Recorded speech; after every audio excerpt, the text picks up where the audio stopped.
रहे हैं media Shravasti news. Shravasti पहुंचे बहुजन समाज पार्टी के महासचिव सतीश चंद्र मिश्रा ने प्रबुद्ध वर्ग के सम्मान, सुरक्षा व तरक्की को लेकर आयोजित विचार गोष्ठी में आरोप लगाया कि अयोध्या में भूमि पूजन के बाद ईंट गायब कर दी गई है। भाजपा 2022 का चुनाव राम मंदिर के नाम पर लड़ना चाह रही है। राष्ट्रीय महासचिव ने कहा कि गोष्ठी का मकसद भाजपा का असली चेहरा जनता के सामने लाना है।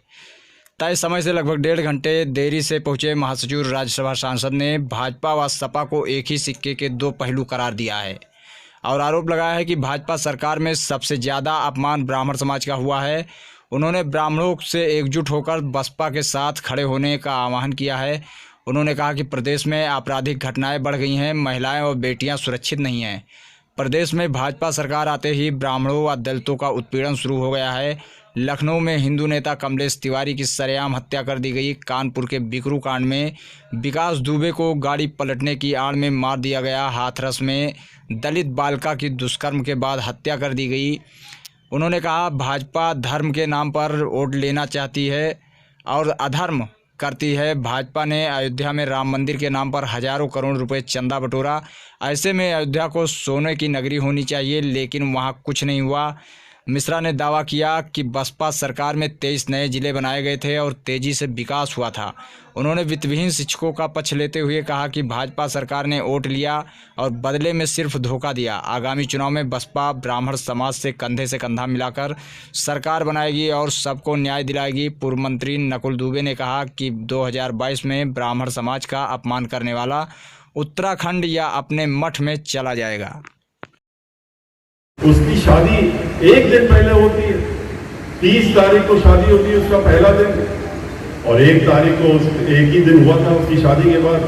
उसका तो वो पहला दिन था शादी के बाद। घर में उसकी तो मेहंदी भी नहीं सूखी थी आंखों की, वो बंदूक क्या उठाएगी।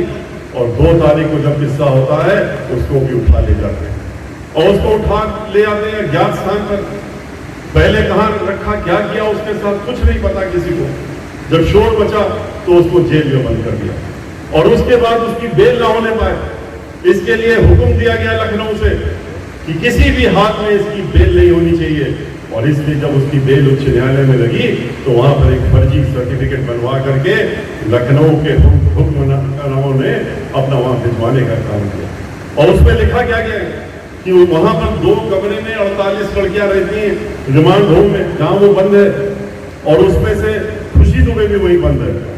और उन लड़कियों ने ये कहा है, शिकायत की है कि खुशी दुबे ये कहती है कि अगर हम बाहर निकल गए, हमारी बेल हो गई, तो हम उत्तर प्रदेश के एक बहुत बड़े जोरदार अपराधी बन जाएंगे और हम सबको ठिकाने लगाने का काम करेंगे। और इसलिए इस लड़की की बेल नहीं होनी चाहिए और इसी कारण से उसकी बेल भी खारिज करा दी गई। ये तो इनकी सोच है।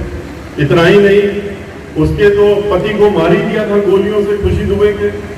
महिलाएं घर से 2 उठा के ले गए, उनके पतियों को भी गोलियों से मार दिया। लेकिन उसमें एक महिला जो घर में काम करती थी उसको भी उठा ले गए और उसके साथ में तो उसको तो ले ही गए, उसके 3 साल के लड़के को और उसके 6 साल की बच्ची को, मासूम बच्चों को भी जेल में अंदर ले जाकर बंद कर दिया। देखिए इतनी बड़ी संख्या में और इतने लोग इकट्ठा होकर के आज हमारा उत्साह बढ़ा रहे हैं, पार्टी का उत्साह बढ़ा रहे हैं। इससे ये बिल्कुल स्पष्ट हो रहा है कि अगला जो 2022 का चुनाव होगा उसमें उत्तर प्रदेश में पूर्ण बहुमत की सरकार बहुजन समाज पार्टी की बनने जा रही है और बहन मायावती जी 5वीं बार उत्तर प्रदेश की मुख्यमंत्री बनेंगी। इस बात का सबने संकल्प किया है और हम लोग इसी को लेकर के आगे बढ़ रहे हैं। अभी आपने कहा है कि राम मंदिर के नाम पर पीछे भी लोग कसरत का काम करेंगे। देखिए, राम मंदिर के नाम पर वोट नहीं मांगना चाहिए, लेकिन राम के नाम पे आप वोट तो लेते हैं, नोट भी लेते हैं, लेकिन उस नोट का उपयोग करते हैं, उस नोट को आप अपने इस्तेमाल में ले रहे हैं, ना कि राम मंदिर के लिए। क्योंकि राम मंदिर की तो अभी शुरुआत भी नहीं हुई बनना और हर वर्ष आप ये कह देते हैं कि अगले साल राम मंदिर में आप आके दर्शन करिएगा। तो ये इनका असली चेहरा था। बीजेपी ने योगी आदित्यनाथ को देखिए, अब इस तरह के पोस्टर से ही चल सकते हैं। रोज हर महीने 300 करोड़ रुपया RTI में खबर जो छपी है उससे निकली है 300 करोड़ रुपया इसी बात का ही तो खर्च हो रहा है कि वो अपना प्रचार प्रसार के लिए 300 करोड़ रुपया महीना खर्च कर रहे हैं। स्कूलों में नहीं लग रहा है, टीचरों पे नहीं लग रहा है। टीचर जो हैं बेरोजगार घूम रहे हैं, बेरोजगारी में नहीं लग रहा है, लेकिन ये रुपया खाली अपने प्रचार के लिए लग रहा है। और उत्तर प्रदेश की जनता अब इनका असली चेहरा देख चुकी है, पहचान